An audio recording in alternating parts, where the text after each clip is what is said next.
aspiring student and really wish to know about your पहला कदम of your CA professional journey, then this video is for you. Hi, I am CA Rahul Jain, qualified in May 2010 and currently leading tax operations of TikTok India, Philippines and Cambodia. Now, in this video, we'll understand and discuss about your पहला कदम of your CA professional journey. And that पहला कदम is the CA articleship. Before we get into to understand what is articleship and the different features of articleship, let's understand articleship है क्यों, मतलब हमें क्यों करना है articleship. So understand, there's an example. जैसे एक बिल्डिंग जब कंस्ट्रक्ट होती है, उसका एक स्ट्रॉन्ग फाउंडेशन, एक स्ट्रॉन्ग बेस बनाया जाता है, so that उसके ऊपर फ्लोर्स इजीली कंस्ट्रक्ट हो सके. इसी तरीके से CA articleship is the foundation of your CA professional journey. एक और एग्जांपल से समझते हैं. जब एक न्यूबॉर्न बेबी होता है, he learns और he tries to walk, पहला कदम अपना रखता है, गिरता है, समझता है कि चलना कैसे है, and then जब उसको समझ में आ जाता है कि ऐसे चलना है, वो धीरे धीरे भागना शुरू करता है, तो उसको पहला कदम. उसी तरीके से CA articleship is your पहला कदम. उस articleship में आप चलना सीखते हो, आप गिरते हो, पढ़ते हो, समझते हो कि CA जर्नी है क्या. That is why I am comparing here CA articleship with पहला कदम. मैंने अपना पहला कदम मार्च 2008 में शुरू किया था when I enrolled myself with an Indian CA firm ASA & Associates. So इस वीडियो में I'll be sharing the information about the CA articleship and as well as my experiences during the articleship. So discuss करते हैं. So मैंने कुछ questions लिखे हैं. So articleship होता क्या है? So articleship basically it's a practical training जहाँ पे आप अपने आप को एक practicing CA के अंदर enroll करते हैं. And enrolling that means you work with him very closely and understand कि CA का काम कैसे होता है. Like I said, in my experience, I enrolled myself with the Indian CA firm ASA & Associates in March 2008 और मेरी CA professional journey वहाँ से शुरू हुई. क्या articleship mandatory है? बिल्कुल है. As per CA curriculum course, it is mandatory. अगर आप CA articleship complete नहीं करते हो या फिर आपका जो CA जिसके पास आप enroll होते हो अगर वो सर्टिफाई नहीं करता that you have completed articleship, you cannot be qualified as a CA professional. Benefits क्या हैं articleship के? So I'll tell you कि benefits, main benefit उसका क्या है कि it make you a professional. Basically, it help you to transition from a CA student to a CA professional. That means it develops your personality as a professional. It enhance your communication skills, presentation skills, writing skills, everything. And जो आपने अभी तक read किया books as a theory, maybe tax, audit, finance, everything, वो उसको execute कैसे करना है? Because theory को apply कैसे करना है? It's a very different perspective और different strategy, एक different तरीका है बिल्कुल. वो सीखना बहुत जरूरी है. जब मैंने आर्टिकलशिप के बारे में सोचा तो मेरा सिंपल दो मोटिव थे. एक तो ये था कि मुझे एक्चुअली सीखना है काम कि यार एक सीए कैसे काम करता है, क्या क्या तरीका होता है और कैसे एग्जीक्यूशन कैसे करते हैं, एप्लीकेशन ऑफ लॉ कैसे होता है. That is one. Second, I really wish to develop my personality overall, communication, written, technical, everything. तो मेरे बहुत सिंपल दो ऑब्जेक्टिव थे और यही था यार कि यार आर्टिकलशिप समझ में आती करना जरूरी है, but what should I get from the articleship. ये मेरे दो मोटिव्स थे, personality development and the execution. Now जरूरी है आर्टिकलशिप करना. इट्स लाइक ड्रामेटिक वर्ड भी है व्हिच इज डमी आर्टिकलशिप.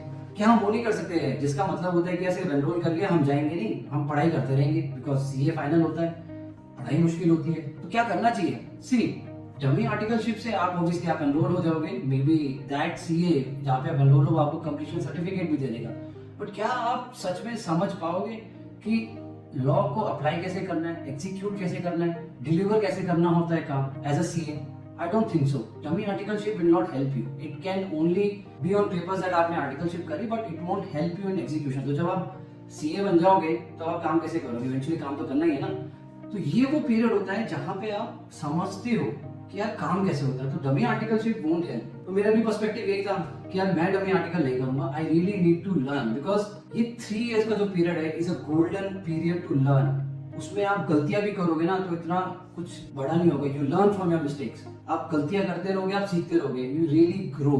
मेरा पर्सपेक्टिव है मैं तो डमी नहीं करूंगा. I really need to learn and it will really help me to grow. और if you really ask me, मेरे लिए मेरा एक गोल्डन पीरियड था of this 3 years of articleship. And yes, tenure 3 years है जहाँ पे आप 2 years एज अ सीए कर सकते हो and the last year under the industrial training जहाँ पे आप एक इंडस्ट्री में ज्वाइन करते हो. मैंने क्या किया था, I worked only in a CA firm which is again ASA and associates. एक ही फर्म में मैंने काम किया और वहीं से मैं क्वालिफाइड मैंने किया. मैंने इंडस्ट्रियल ट्रेनिंग नहीं किया. Now what could be the type of work in articleship? Articleship में जनरली डिपेंड करता है कि जिस प्रैक्टिसिंग सीए पे आप एनरोल्ड होते हो वहाँ पे उसके पास क्लाइंटल कैसे है, उन सीएस के पास क्लाइंटल कैसे है, किसी के पास ऑडिट्स होते हैं, ऑडिट्स भी डिफरेंट तरीके से होते हैं, stat audit, internal audit, forensic audit, किसी के पास टैक्स का काम होता है, जिसमें भी डायरेक्ट टैक्स, इनडायरेक्ट टैक्स, किसी के पास सेक्रेटरियल काम होता है। तो डिफरेंट नेचर ऑफ वर्क्स हैं which there are many fields to explore. It's as per your choice. If you आप सर्च करो सीए फर्म्स और depending upon your interest, it can be audit, it can be tax, it can be anything जिसमें आप explore करना चाहते हो, जिसमें आप लर्न करना चाहते हो, सीखना चाहते हो, अपनी स्किल्स को अपग्रेड करना चाहते हो, तो उस सीए फर्म्स को आप सर्च कर सकते हो। When it comes to me, मेरे को एटलीस्ट एक क्लैरिटी थी इन 2008 कि मुझे ऑडिट नहीं करना। बट ठीक है, मेरा वो बहुत पर्सनल था कि यार मुझे ऑडिट नहीं करना, बिकॉज जितना मुझे उस टाइम समझ थी audit was I consider as a monotonous कि यार वाउचर्स वेरीफाई करो और डिटेल्स चेक करो, तो लेस इंटरेस्ट था इन ऑडिट। मेरा इंटरेस्ट ज्यादा टैक्स में था एंड इवेंचुअली मेरे को वो फर्म मिली थ्रू माय नेटवर्क ए से, जहाँ पे मैंने टैक्स में ही ज्वाइन किया। In my first year I worked or I learned about the expatriate taxation, which is an individual taxation. Expatriates means foreigners that are working in India. उनकी tax computation कैसे होती है। In second year मैंने corporate taxation के बारे में सीखा, which is about the tax of corporates. In third year मैंने international tax के बारे में सीखा, which is cross border, कि foreign companies के साथ कैसे काम होता है, foreign companies इंडिया में कैसे business करती है, and all that. So it has been a learning journey over the 3 years कि individual tax, corporate tax and international tax, and very enriching journey, very good experience. So maybe you can explore your areas and depend करता है कि if you want to grow in audit, तो it's a process. You learn the audit and then you try to execute. So एक cycle होती है and that's why 3 years का period होता है कि यार ultimately you learn it and then try to execute. तो first year, second year and third year में आप एक senior बन जाते हो, सीनियर हो जाते हो, यू नो द थिंग्स, कैसे काम होता है और कैसे कर सकते हैं, तो आप इवेंचुअली आप डिलीवर करने लग जाते हो and the clients also consider you as a professional, as a senior person, even though you are a article or even you are a training. Now articleship में एक कॉमन क्वेश्चन होता है कि यार सीए फाइनल स्टडी और CA articleship को कैसे manage किया जाए। See I will be very frank and transparent to you, बहुत मुश्किल होता है। सीए फाइनल स्टडी स्टफ होती है एंड सी आर्टिकलशिप भी करना है, तो मैनेज करना एक्चुअली में मुश्किल होता है, because you end up taking classes, you end up doing your own studies as well, and you spend the mostly the entire day in C articleship, because it starts at 9 or 10 AM and then it went on through the entire day. तो मुश्किल तो होता है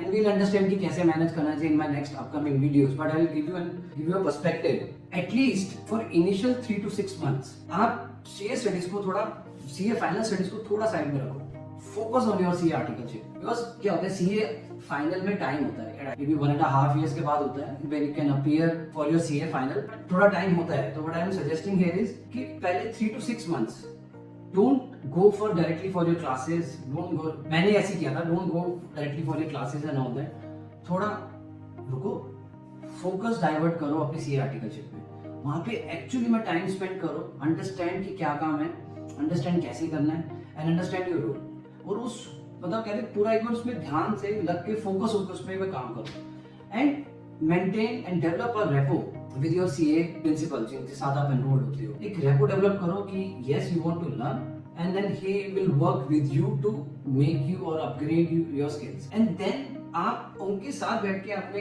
एक finals में appear करने के लिए एक स्ट्रेटेजी डिस्कस करो। पहले फर्स्ट स्ट्रेटेजी बनाओ और स्ट्रेटेजी डिस्कस करो। फॉर एग्जांपल कि मेरे को कौन कौन सी सब्जेक्ट की क्लासेस लेनी है, बिकॉज हर एक सीए को पता होता है यार कि क्लासेस भी होती हैं, सब कुछ होता है।